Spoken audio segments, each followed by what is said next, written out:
Halo para penghirup udara yang budiman. Perkenalkan, saya Om Al, warga negara plus 62 yang hobi daydream EV di masa pandemi seperti saat ini. Kali ini saya akan membahas sebuah film hacker jadul zaman dulu karena dibuat pada tahun 1983 dan tidak tanggung-tanggung. Dalam film ini melibatkan NORAD, yaitu sebuah institusi pertahanan dan pengawasan di bawah militer Amerika dan Kanada. Di awal film ini kita akan melihat dua orang om-om yang bergantian shift tugas, tapi om-om ini bukan jaga warnet melainkan petugas yang menjaga komando untuk peluncuran rudal nuklir. Tidak lama kemudian, mereka mendapatkan komando dari jenderal untuk menembakkan sebiji rudal ke sebuah sasaran. Mereka pun segera mencocokkan kode dan menekan beberapa tombol. Tetapi pada saat hitungan mundur, salah satu om-om malah galau dan ragu alias tidak yakin saat membayangkan korban jiwa dari rudal tersebut. Turn your key, sir. Setelah insiden tersebut, para petinggi pun melakukan rapat terkait dengan human error pada saat pelatihan. Dan mereka pun sepakat untuk mengganti sistem pada peluncuran rudal yang semula adalah manusia diganti dengan sistem komputer. Pemuda ini bernama David Lichtman. Ia adalah seorang siswa sekolah menengah atas. Pada saat bermasalah di sekolah, David dipanggil ke ruang BK. Di sana, ia melihat dan menghafal sebuah password pada sistem komputer sekolah. Sesampainya di rumah, si David ini dengan PC-nya, ia mampu meretas jaringan komputer sekolah melalui jaringan telepon untuk kemudian mengganti nilai pelajarannya yang tidak sampai KKM. Wih, asli sakti nih mah.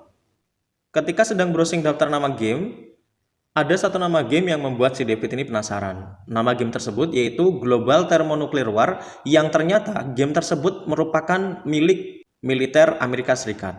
Didorong rasa keponya karena penasaran, si David ingin memasuki sistem tersebut untuk memainkan game. Ia harus bisa membobol kode sistem tersebut untuk bisa memainkan game yang membuatnya penasaran tersebut. Si David memiliki seorang teman yang aktivitasnya sebagai perancang sistem, sebut saja namanya Om Jim, dan menanyakan kepada temannya apakah ia mengetahui sistem komputer yang di dalamnya ada game yang ingin ia mainkan tersebut.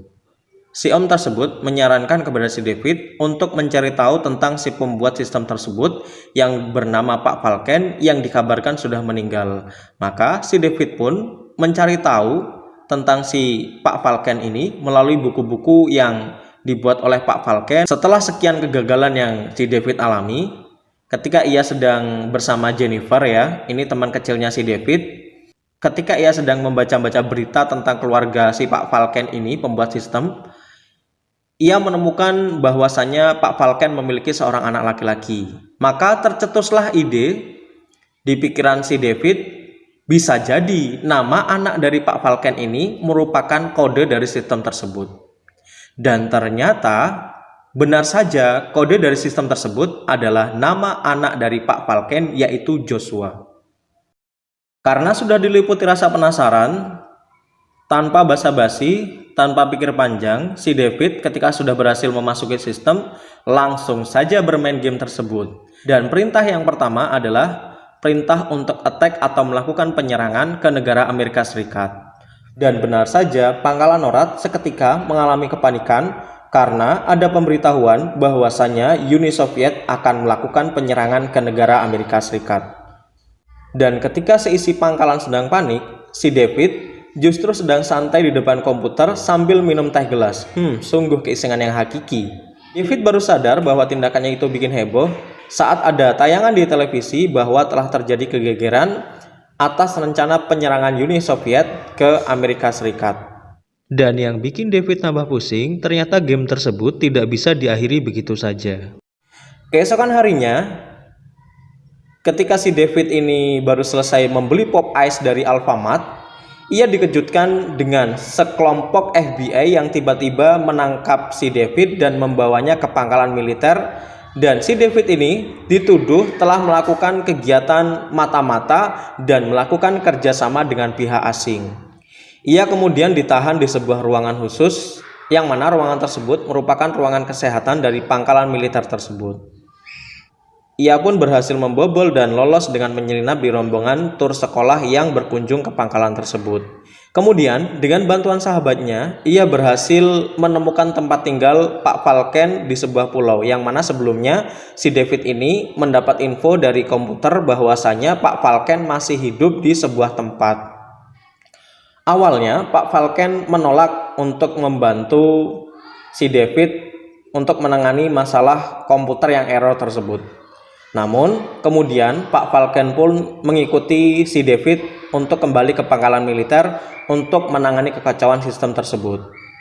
Sesampainya di markas militer, kondisinya sudah siaga atau siap tempur ketika Pak Falken berbicara dengan jenderal bahwa ini hanya simulasi. Awalnya Pak Jenderal ngeyel atau tidak percaya, tapi lama-kelamaan percaya dan benar saja setelah hitungan mundur habis 1 minute and 30 seconds to impact.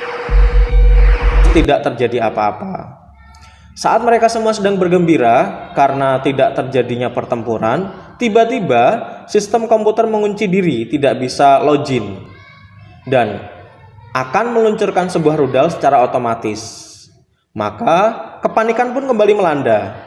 Tapi si David karena basicnya memang hacker dan hobinya bermain game, ia memiliki pikiran ia harus mengajak sistem komputer untuk bermain game guna menyibukkan servernya.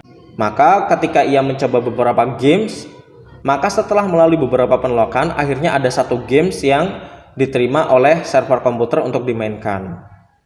Mendekati menit-menit kegentingan, ketika rudal hampir diluncurkan otomatis oleh sistem komputer, si David berhasil membuat sistem komputer ini sibuk, dan akhirnya komputer pun tiba-tiba mati dan merestart sendiri.